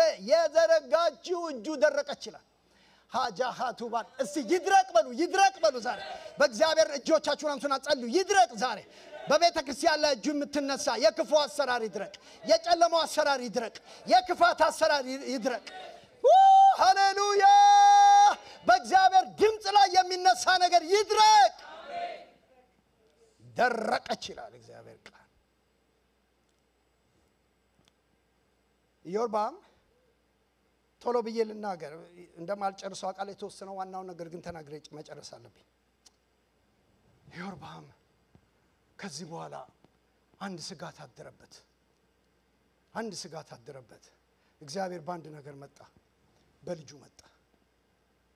በልጁ መጣና ልጁ ሲታመም የምታውቁት ታሪክ ነው። ኢዮርብዓም ሚስቱን እንዲህ ብሎ ነገራት። ትዝ አለው አንድ ነገር ትዝ አለው። ቅድም ብያችኋለሁ በአመፅ መንግስቱ እንዳልተቀበለ ያውቃል። እግዚአብሔር አምኖ ነበር የሰጠው። ሰምታችሁኝ? እግዚአብሔር አምኖ ነበር የሰጠው። ዳዊትን ከሚያክል ሰው መንግስት ነጥቄ የሰጠው ከሰለሞን የተሻለ ታደርጋለህ ብዬ። ጋሽ አለሙ ሁሉ የሚለው ነገር አለ። ሰዎች ወጥተው ከአንድ ቦታ ላይ ቸርች ከፍለው ቸርች ምናምን ሲከፍቱ ምን የተለየ ነገር አድርጋችሁ ነው? ምን የተለየ ነገር አመጣችሁ ነው? የእግዚአብሔር ኤክስፔክቴሽን ኢዮርብዓም ላይ እኔ ይኸውላችሁ ይሄንን በደንብ ያዙልኝ። ኢዮርብዓም አሁንም ከሚገርመኝ ነገር ጠንቋይ ፍለጋ አልሄደም፣ ሟርተኛ ፍለጋ አልሄደም፣ ሌላ ነገር ፍለጋ አልሄደም። አሁንም የት ነው ሄደው? የእግዚአብሔርን ድምፅ ፍለጋ። በሴሎ የነበረ አንድ ነብይ አለ በእስራኤል ላይ ንጉሥ እንደሆነ የነገረኝ። እሱ አሁን ስላለው ስለ ከረንት ሲቹዌሽን እንዲነግረኝ ልብስሽን ለውጭና ይላታል። ወደ ማን ሂጂ አላት? አኪያ ወደሚባለው ነብይ ጋር ሂጂ። አኪያም አርጅቶ አይኑ ፈዞ ነበር ይላል። ሃጃ አራባጋዶ ማሴካቶ ባራባስ አራ አሜን። የስጋው ቢፈዝ በውስጡ አልፈሰዘም። አባቴ የሰማኛለ? አይኑ ፈዞ አርጅቶ ነበረ። የኢዮርብዓም ሚስት ተከናንባ ሌላ ሰው ሆና ስትመጣ የእግዚአብሔር ቃል ሲናገር ሁሌችን ክፍል ከድሮ ጀምሮ ስሰብክ ምን አለ የኢዮርብዓም ማን ነው የአኪያ ሎሌ ባረገኝና እዛ እሱ ጋር ቁጭ ብዬ ሴትዮዋ ስትገባ ባየኋት እላለሁ። ተከናንባ መልኳን ለውጣ ስትገባ ገና ከመምጣቷ በፊት እግዚአብሔር ባሪያዬ ሆይ አለው። አይኑ አያይም እኮ አንተ አይለይም። እናንተ ያው ይስሐቅ አይኖቹ ፈዘዘ ይላል። ኦኬ አይኖቹ መፍዘዙን ሲያቅ ብራዘር ያዕቆብ ለምድ ለብሶ ወጣ ሰርቶ በረከት ሊሰቅ ገባ። እስጢፎ ሚላት ነገር አለች። አሁንም እምወዳት ምን ይላል? በጣም ወዳት ነገር ያዕቆብ ወደ አባቱ ጋር ሲሄድ ከድምፁ በስተቀር ሁሉም የሱ አይደለም ብሏል።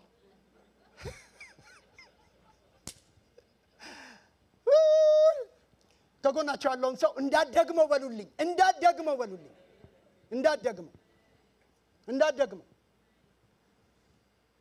ይስሐቅ አይኑ ፈዞ ስለነበር ሰው ስለማይለይ ይኸው ያዕቆብነ ማን ነው ድምጽህ በሉልኝ። ልስበክ ቶሎ በሉ ንገሩኝ። ድምጽህ ማን ነው አለው። ያዕቆብ ነው አለውና እስቲ ጠጋ በላለው። ጠጋ ብሎ ሲነካው እጅህ የማን ነው አለው። ያስደንቋቸዋል። እንኳን ርቀው ተጠግታችሁም አትለዩአቸው። ለምን? በደንብ ተዘጋጅተውበታል። የሰማኝ ሰው አለ? ተዘጋጅተውበታል። እንኳን በሩቅ እንኳን በድምጽ ተጠግተ መካከላቸው የዳሰስካቸው ማን እንደሆኑ አታውቅም። ያዕቆብ ማን ነው? ይስሐቅ አይኑ ስለፈዘዘ እንደ አኪያ አይደለም ነብይ ስላልሆነ ገብቶት ሳይሆን ግራ ገብቶት ባረከው። ሰምታችሁኛል? አሉ እኮ አሁንም ግራ እየገባን ምን ባረካቸው።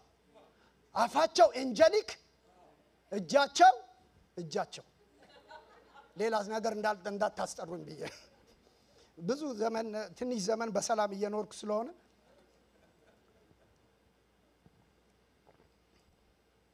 ሊለየው አልቻለውም። አኪያ ግን አልተቻለም።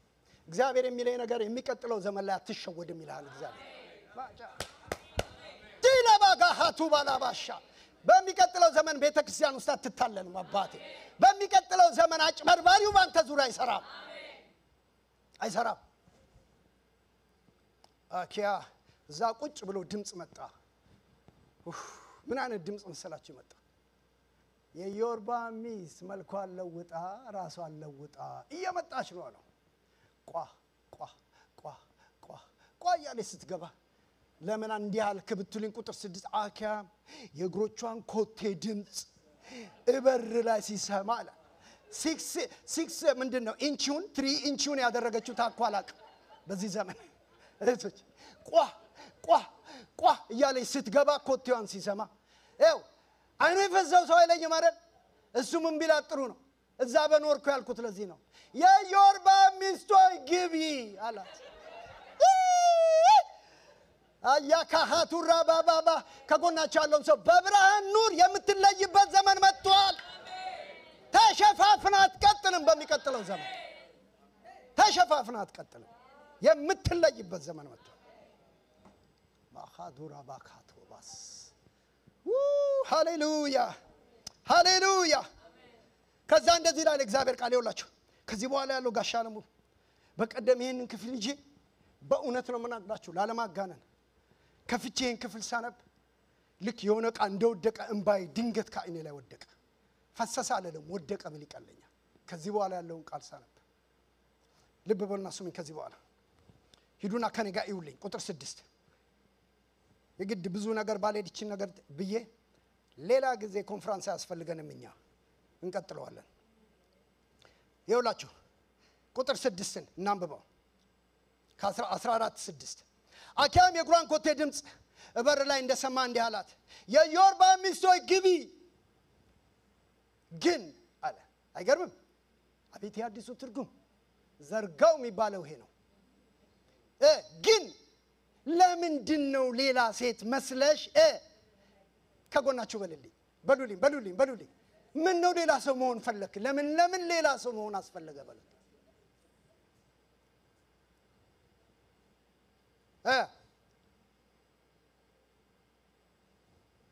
ላንቺ ከባድ ነገር እንድነግርሽ ታሪክ ያለው ወገኖቼ እንዲህ ይላል። አሁንም እጅና ኢዮርብዓምን የእስራኤል አምላክ እግዚአብሔር የሚለው ይህንን ነው ብለሽ ንገሪ። ከዚህ በኋላ ያለው ቃል ነው የሚያስለቅሰኝ። ንገሪው ከሕዝብ መካከል አንስቼ የሕዝቤ እስራኤል መሪ አደረግኩ። ሰምታችሁኛ ምን እንዳልኩኝ? መሪ አደረግኩህ። ማይገባህን ያላሰብከውን ያልተመኘኸውን ሳሚ እግዚአብሔር ይባርከው። ቀድም የዘመረው መዝሙር እሱ አይደል? ሳላስበው ያላሰብኩት ሆንኩ ያለን ከሕዝብ መካከል አንስቼ ሰው አረኩህ። ይኸውላችሁ ስሙ፣ ሰው አረኩህ። የዳዊትን ቤት መንግስት ማጁባ የዳዊትን ቤት መንግስት ቀድጄ ሰጠው የሚለው ቃል ነው። ምን አድርጌ ሰጠው? ቀድጄ ሰጠው። ወገኖቼ ያማል። ለመሰላችሁ የሚያመው ሰው ሳይሆን የሚያመው እግዚአብሔር ቢታመም እንደሰው እግዚአብሔር የሚያመው ይመስለኛል። ምን ማለት ነው? እንደ ልቤ ብሎ ዳዊት እኮ ሕያው ሆኖ ለዘላለም ቢኖርለት በምድር ላይ እግዚአብሔር ይመኝ ነበር።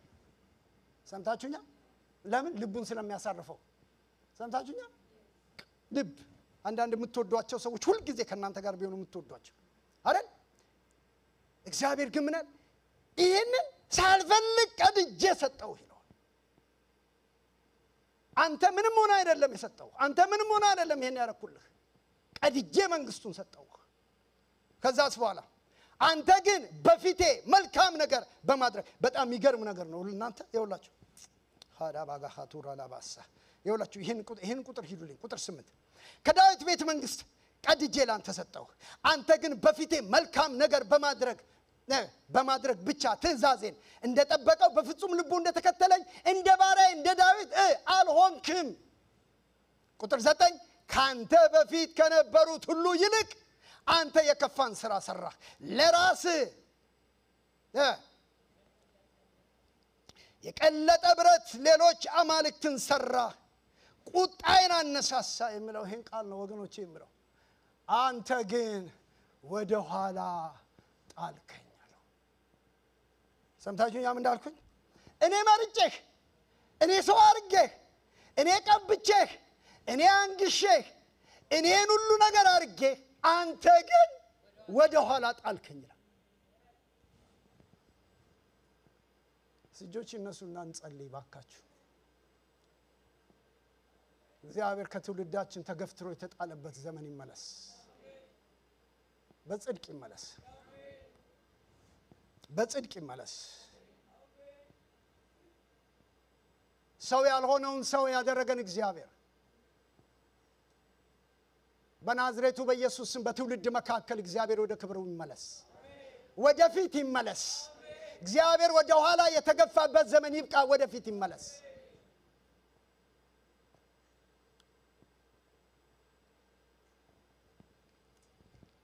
የግድ መጨረስ ስላለብኝ አንድ ነገር ወደ ማጠቃለያው ላምጣችሁ። ይሄንን ሌላ ጊዜ እዚሁ ስለምጨርሰው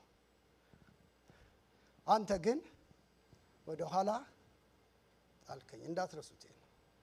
አንተ ግን ሰው አድርጌህ ወደ ኋላ ጣልከኝ። አንተ ግን የልቤን ታደርግልኛለህ ብዬ ወደ ኋላ ጣልከኝ። የምታሳድደው ሌላ ነው፣ የምትኖርለት ነገር ሌላ ነው፣ የምታጥንለት ነገር ሌላ ነው፣ የምታከብረው ሌላ ነው። መንግስት የሚያክል ነገር ቀድጄ ስሰጥህ ከፊት ታስቀድመኛለህ ብዬ ነበር።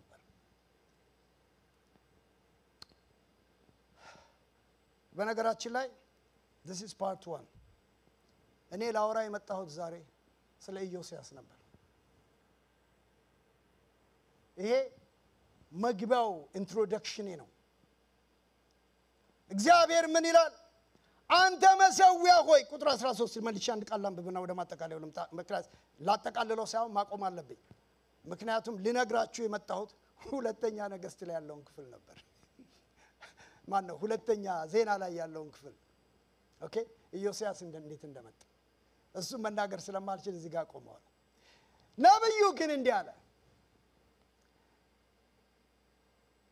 መሰዊያውን በእግዚአብሔር ቃል በመቃወም እንዲህ አለ። አንተ መሰዊያው እግዚአብሔር እንዲህ ይላል፣ እነሆ ኢዮስያስ የተባለ አንድ ሰው አስነሳለሁ። ኢዮስያስ was invisible አልነበረም። የሰማችሁ ነው? አልነበረም። ኢዮስያስ የሚባል ሰው ምን አደርጋለሁ በሉኝ አንድ ጊዜ። በዚህ በ10 ደቂቃ ልጨርሳል። ምን አደርጋለሁ? እመኑኝ እግዚአብሔር ስላለኝ። እመኑኝ የእግዚአብሔር ያው ምን እያለ ነው? አሁን ሰውየውን ነው ታዲያ አንተ መሰዊያ ሆይ ሰው አስነሳብሃለሁ። አቤት የሰማኝ አሜን ይበለኝ ዛሬ።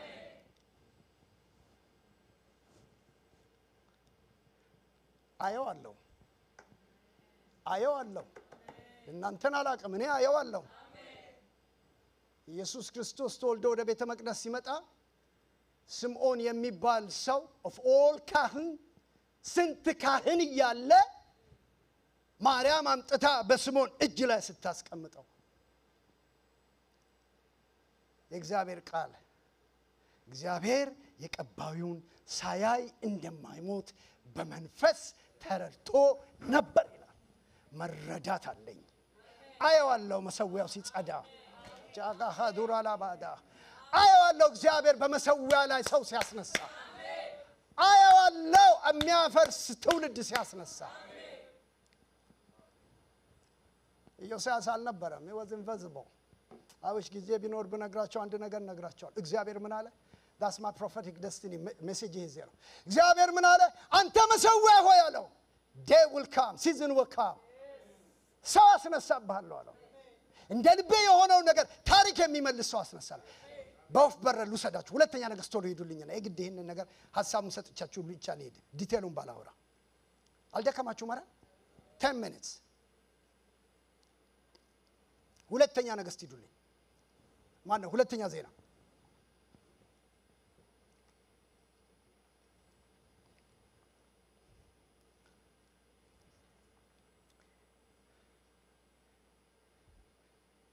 ምዕራፍ 34 ላይ ሄዱልኝ ቶሎ በልና። ኢዮስያስ በነገሰ ጊዜ እድሜው 8 ዓመት ነበረ። በኢየሩሳሌምም ተቀምጦ 31 ዓመት ገዛ። ቀና በሉና ቶሎ በሉ፣ እኔ ጊዜ ስለሌለኝ ሐሳቡን ብቻ ተናግሬ ያን ነገር ልንገራችሁ። ሁዝ ኢዮስያስ ያው ለኔ አንድ የሚሰጠኝ ነገር ምንድነው? ኢዮስያስ ከመወለዱ በፊት ምን ተነግሮበታል? በሉልኝ ትንቢት ተነግሮበታል። ስለዚህ ኢዮስያስ ሲመጣ የመጣው አንድ ነገር ለመኖር አንድ ነገር አኮምፕሊሽ ለማድረግ ነው። ከናት ማህፀን ሳትወጣ አወቅኩ ይላል እግዚአብሔር። ኤርምያስ ምዕራፍ 1 አይደለም? ገና ሳትጸነስ ምን አልኩ? ለእስራኤል ነብይ እንድትሆን መረጥኩ። ከዛ የሚቀጥለው ቃል ታፈርስ ዘንድ ትነቅል ዘንድ ማጃሃ ዱባሳ። ኢዮስያስ ልክ ሲወለድ ሁለት ነገር ብቻ ተናግሮ ወደፊት ሊሄድ። ማን ነው ኢዮስያስ ብትሉ ፓስተር መስፍን በሚገርም መንገድ የሚያስተምረው አንድ ትምህርት አለ ስለ ምናሴ በእስራኤል ታሪክ ውስጥ እስራኤልን ካረከሱት እርኩሰቶች ማንም ነገሥታት ሰርቶ የማያውቀውን እርኩሰት የሰራ ሰው ነው። በምንድን ነው የሚበልጠው? አንዳንድ ሰዎች እኮ አስደናቂ ናቸው። በመርከስና በማርከስ የሚበልጡ አሉ። አይገርምም? እስራኤል ላይ በመርከስና በማርከስ ሌቭሉን ከፍ ያደረገው ምናሴ በአንድ ነገር ነው። ብዙዎቹ በቤተ መቅደሱ ዙሪያ ነው የሚያደርጉት። እሱ ግን ያደረገው ኦል ባዕዳን አማልክቶቹን መቅደስ ውስጥ አመጣና ሁሉም ዋን ወርልድ የሚባለውን ሃይማኖት የጀመረው ምናሴ ይመስለኛል። ሁሉንም አመጣቸው። ማን ነው ሰሞኑን ስለ ዲያቆን አንድ ነገር እየተናገረ ፕሮግራሞቻችን ላይ አይደለም? ጋሻለሙ ያነሳው ነገር ና መስፍን ያስተማረው ለካ ዲያቆን ከታቦቱ ጋር መኖር ያልቻለው በህልውና ውስጥ ፍልስጤማውያን ከዛ ጊዜ ጀምሮ ይላል እኮ አይደል? የሆነ ነገር አይበሉም ወይም ደግሞ ምን ይላል? ወደ ቤተ መቅደስ ሲመጡ እየዘለሉት ይሄዳሉ ይላል። ነገርየው ባፍጢሙ ስለተደፋ ይውላችሁ። አረ እንደው የሆነ ነገር አለ እናንተ። አረ አሜን በሉኝ ባካችሁ። የሆነ ነገር አለ። እቺን ብቻ ተናግሬ መጨረስ ፈልጋለሁ። እቺን እንድትይዙልኝ። ለምን ስለ ኢዮስያስ ሌላ ነገር ባላወራ። ኢዮስያስ ትንቢት ስለተነገረበት ደስቲኒው ላይ ትንቢት ተነግሯል። ማንነቱ ላይ ትንቢት ተነግሯል አይደል? ኢዮስያስ የማን ነው ልጅ ብትሉኝ የምናሴ የልጅ ልጅ ነው ይላል መጽሐፍ ቅዱስ። ይውላችሁ በጣም አንድ ቃል እኔ አላነበውም፣ ግን አንድ ነገር ልንገራችሁ። ያው የምናሴ ልጅ አሞጽ ይባላል። አሞጽ በእግዚአብሔር ፊት ራሱን እንዳዋረደው እንዳባቱ እንደምናሴ ራሱን አላወረደም። ነገር ግን በበደል ላይ በደልን እየጨመረ ሄደና አሞጽ 2 ዓመት ነክሶ ነው የሞተው። ስሙኛው 2 ዓመት ማለት ኢዮስያስ አያቱ ማን ነው? ምናሴ። ልብ በሉ፣ ኢዮስያስ አያቱ ማን ነው? ምናሴ። አባቱ አሞጽ ነው። 2 ዓመት ነክሶ አባቱ ምናሴ ትውቶ ነው ራሱን አዋርዶ እግዚአብሔር ቀጥቶት በትህትና ጨረሰ ይለንና ልጁ የሚገርሙ ናቸው እናንተ። ልጁ የአባቱ ላይ የደረሰውን ነገር አይቶ ከመማር ይልቅ በአመጽ እንደገና ተነሳ ይላል። the third generation ነው ማ ለአንዳንዶቻችሁ የምስራች ልንገራችሁ። if you cry for the next generation አዲስ ኪዳን third generation አለው። የሰማኛለ ልጄ ጢሞቴዎስ ሆይ ይህንን መንፈስና ቃል ከናት ብቻ ሳይሆን ካያት ጀምሮ ገብቶብሃል አለ። you are the third generation። ገና እኔ ብቻ አይደለም የልጆቼ ልጆች ሁሉ ያመልኩታል። አሜን። ያው የሰማች ነው ልጄ እዛ ቁጭ ብላ ገና ያመልኩታል። እመኑ እስቲ ገና third generation, fourth generation, fifth generation አራሜን በሉና ጩሁ። ያመልካሉ። ጋሽዬ እግዚአብሔር ይባርካችሁ። ገና ኢዮስያስ ላይ ትንቢት ተነግሮ ገና በዚች ጊዜ ብቅ ሲል ልጁ እኔ የለኝም እንጂ ለማለት አቤት ጭካኔ ወገኖች። ይው አንዳንድ አጽንቶ የሚሰጥ ኃይለኛ ቃሎች ይጠቀማል ይሄ ክፍል። አሁን የምናነበው 34 ላይ ኢዮስያስ ሲነሳ ምን ይላል? አጸዳ፣ አፈረሰ፣ ቀለጠመ፣ አደቀቀ፣ በተነ ይላል። ይበትናቸው።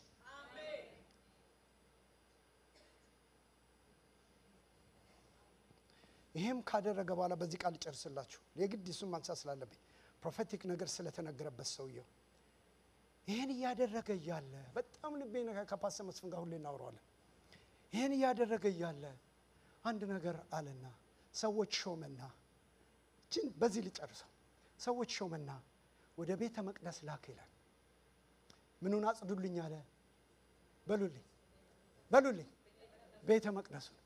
ቤተ መቅደሱን እንዲያጸዱ የተላኩት ሰዎች ገብተው ቤተ መቅደስ አጽዱ ነው የተባለው ቆሻሻ አውጡ ነው አጽዱ ማለት ቆሻሻ ማውጣት ነው አይደል አማልክት ሁሉ ባዕዳን ነገሮች ቤተ መቅደሱ ሞልተውታል ዛሬ እኮ እንደዚህ ሆነናል አይደል አንድ ሰው ጋር ስናወራ ዓለም ወደ ቤተ ክርስቲያን ገብታለች አለ አሁን እኮ ዓለም ራሷ የምትጠይቀን ሊቭ ሚ ያለውን ሳትለን አትቀርም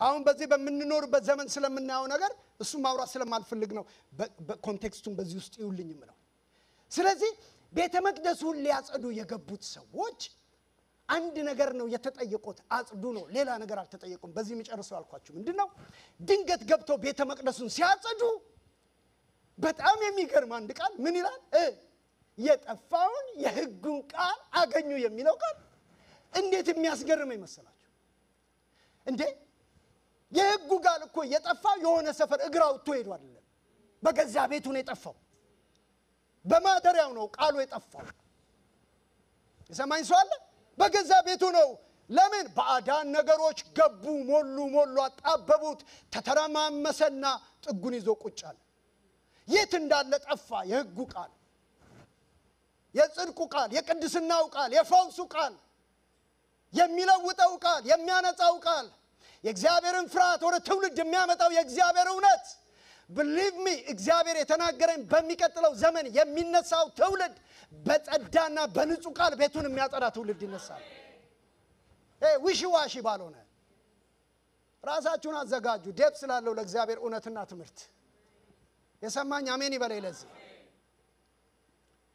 በድንገት ኦለፈሳድን ምኑን አገኙት መጡና እኔ እኮ በጣም ነው የሚያስገርመኝ ጋውሽ ከዚህ በላይ ጊዜ ኖሮ በነገርኳችሁ መተው ለንጉሱ ጉዳሉት ምንድነው ቤተ መቅደስ አጽዱ ብለን ልከን ነበር የጠፋው ቃል ተገኘ አቤት አልጠፋም ትሉኛላችሁ ዛሬ የጠፋው ትንቢት ተገኘ አላሉ የጠፋው ምን ተገኘ አተዩ አንድ ዘመን ይመጣል ቤተ ክርስቲያን ኢንጆይ የምታረግበት እኔ የጮኩ እናገራለሁ ልጆቼ ያረጉታል የልጅ ልጆቼ ያዩታል ማጃሃዱራ ለባጋላ ባራላ ባዲያ ቃሉ ተመለሰ የሚሉበት ዘመን ክብሩ ተመለሰ የሚሉበት ዘመን the only glory ወደ እግዚአብሔር ቤት የሚያመጣው የሀብቴ ትንቢት አይደለም የእግዚአብሔር ቃል ሲመለስ የእግዚአብሔር ቃል ሲመለስ እግዚአብሔር ዮሴያስን የቀባው ቤቱን እኔ በዚህ ልጨርሰው ቤቱን ካጸደባል ምን አለ the only thing የዮሴያስ success ከትውልድ መካከል የጠፋውን ቃል መለሰው ቤተ መቅደስ ውስጥ የጠፋውን ቃል በየመድረኩ የጠፋውን ቃል አረ እናንተ ሰዎች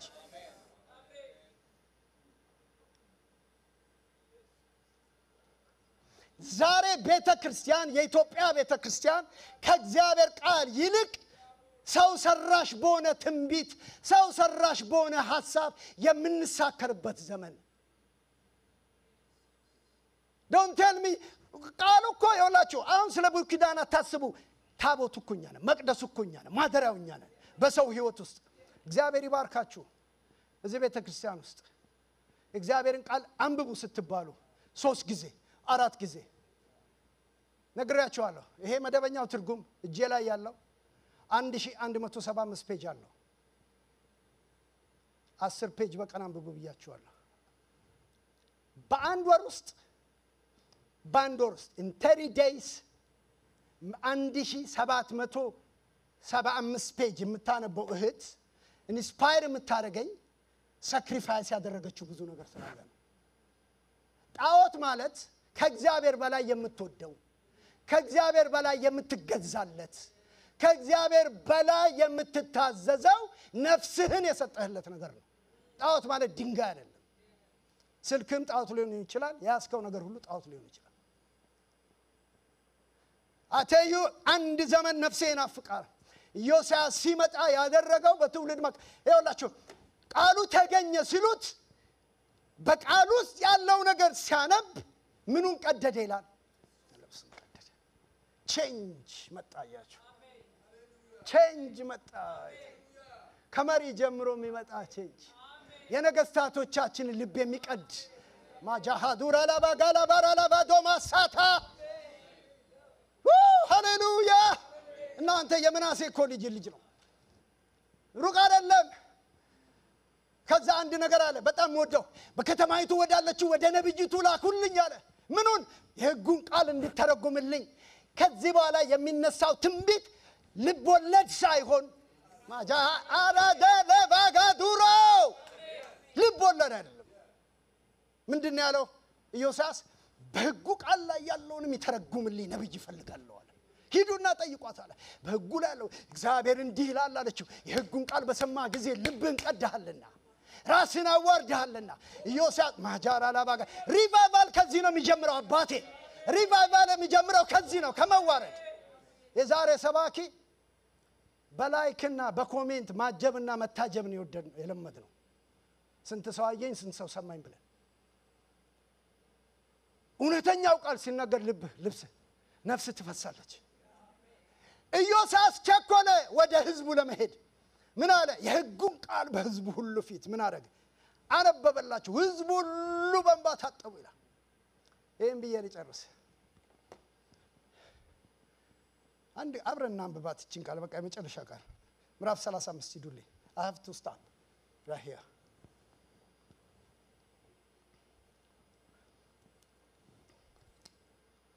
ታድሶን አመጣ፣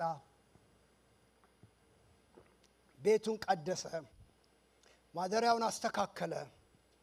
አቤት አቤት አቤት ወገኖች፣ ኢዮስያስ የመጨረሻው መልካሙ ንጉስ ነው በእስራኤል ታሪክ ውስጥ። this is the final king በእስራኤል ታሪክ። ምዕራፍ 18 ላይ ማነው? ምዕራፍ 35 ቁጥር 18ን ይውልኝ። 35 18 ከነቢዩ ከሳሙኤል ዘመን ወዲህ እንዲህ ያለ ፋሲካ በእስራኤል ዘንድ ተከብሮ አያውቅም። በቃ ማለት በወፍ በረር ላይ እዚህ ጋር ለደረስኩ። እንግዲህ እናንተ ብትገቡበት ስንት ዓመት የጸዳ ነገር አለ እዚህ ሰፈር። እሱን ሁሉ አልፌ ነው ይሄን ማነው።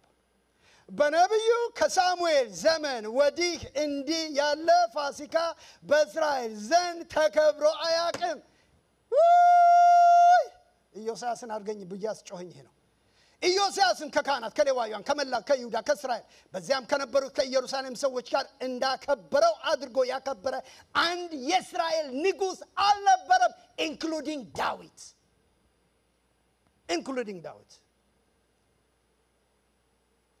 ሰምታችሁኛም እንዳልኩኝ ለምን ይመስላችኋል? እግዚአብሔር ቃል ከነቢዩ ከሳሙኤል ዘመን ጀምሮ ያለ ንጉስ ያነገሰም ንጉስም የጀመረው በሱ ዘመን ስለሆነ።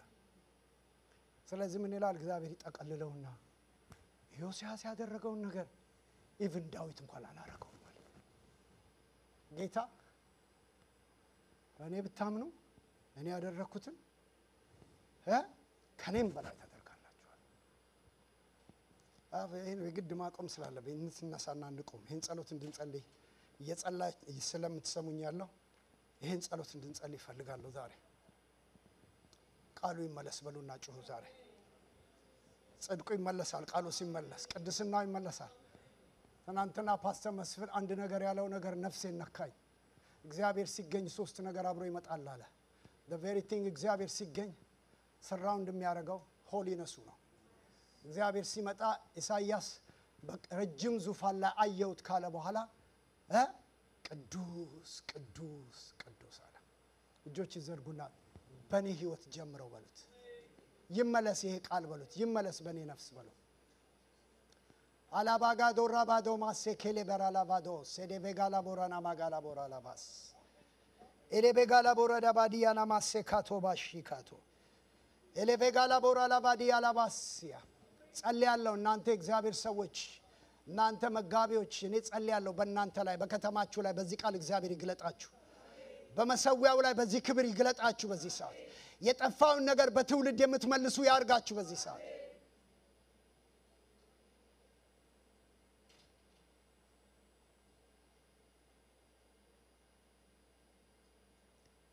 እስቲ አንድ ሰው ያዙና አንድ አጭር ጸሎት ጊዜው ብዙ እንዳልወስድ አንድ አጭር ጸሎት እንድንጸልይ ይፈልጋል። አንድ ሰው እጅ ያዙና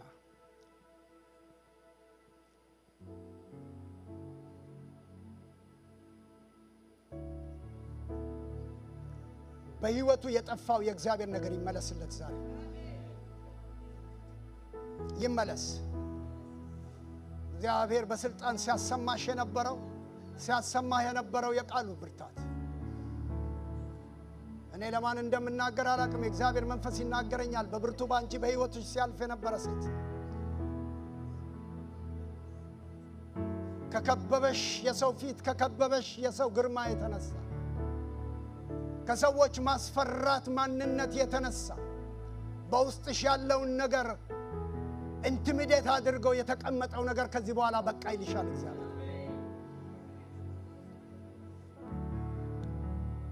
ኤሌቤጋላ ቦራ ላባዲያና ማጋንዶር ኤሌቤጋላ ቦራ ላባዲያ ቦካቶ ባዳስ እግዚአብሔር መንፈስ እንደዚህ ነው የሚለኝ ወገኖች። እኔ ጸልያለሁ ዛሬ በዚህ ጉባኤ መካከል የቃሉ ነገር በላያችሁ ላይ በኃይል የሚመጣ ሰዎች አላችሁ። በሮች በእናንተ ላይ እንዲከፈት ጸልያለሁ። የሙሴ በትር የኢያኔስና የነያንበሬስን በትር እንደዋጠ የናንተ በትር ከተማው ላይ ያለውን እንዲውጥ ጸልያለሁ ዛሬ። በሰፈር ውስጥ ያለውን እንዲውጣው ጸልያለሁ። አጃባ ጆባ ጋላባቶ እኔ ስብከት አይደለም እነግራችሁ እግዚአብሔር መንፈስ እየተናገረኝ ያለው በእጅሽ ያለው በትር በእጅ ያለው በትር ለበጋ ሀዱራ ለበጋላ ባላ ለባዲያ ለቦሴ ሃሌሉያ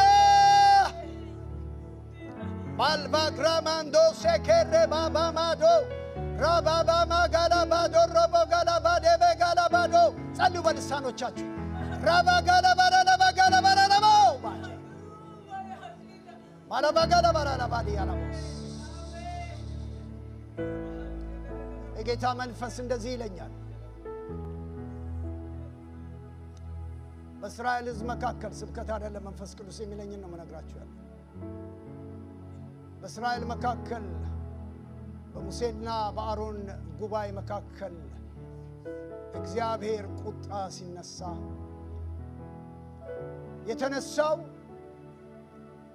250 ጥና የሰሩ ሰዎች ጥና ይዘው ባልተቀደሰ ጥና በእግዚአብሔር ፊት ሲቆሙ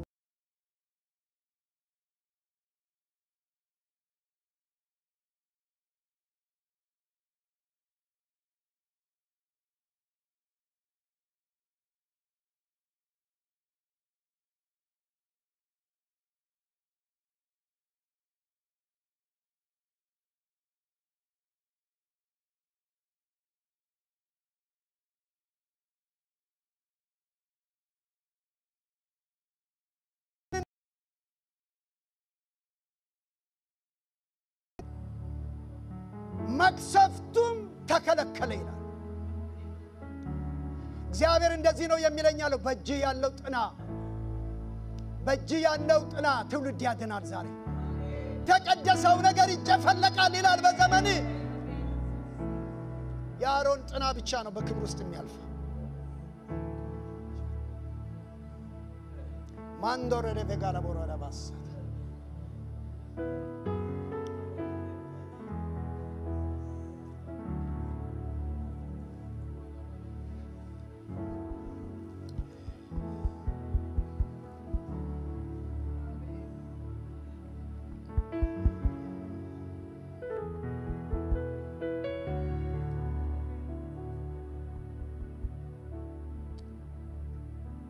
ጌታ ሆይ ከድምጽ ጋር ተስማማን፣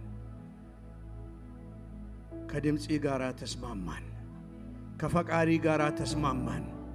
አሜን ብለን ተቀበልን። ጌታ ሆይ እግዚአብሔር ስላደረክ እንባርከሃለን እናመሰግንሃለን። ወደኛ ስለመጣ ድምጽ ተባረክ። የልብህን ሐሳብ ስለገለጥክ ተባረክ። ስላደረክ ተባረክ። ተናግረሃልና ሆኗል። እንደ ተናገረ እንዲሁ ይሆናል ተብሎ እንደ ተጻፈ አምነናልና ሆኗል። በሕዝባችን መካከል ሆኗል። በቤተ ክርስቲያን ሆኗል። በሕይወታችን ሆኗል። በከተማችን ሆኗል። ክብሩን ምስጋናውን ላንተ እንሰዋለን። ከፍ ከፍ እናደርግሃለን። ተመስገን እንልሃለን። እልልታና ጭብጨባ ለጌታ ስጡት። ስለመጣው ድምፁ ስሙ ይባረክ። ንጹሕ የሆነ የእግዚአብሔር ድምፅ መጥተዋልና አምላካችን ሆይ ተባረክ። ከፍ ከፍ በል። እግዚአብሔር ይባርካችሁ። ሌሊታችሁ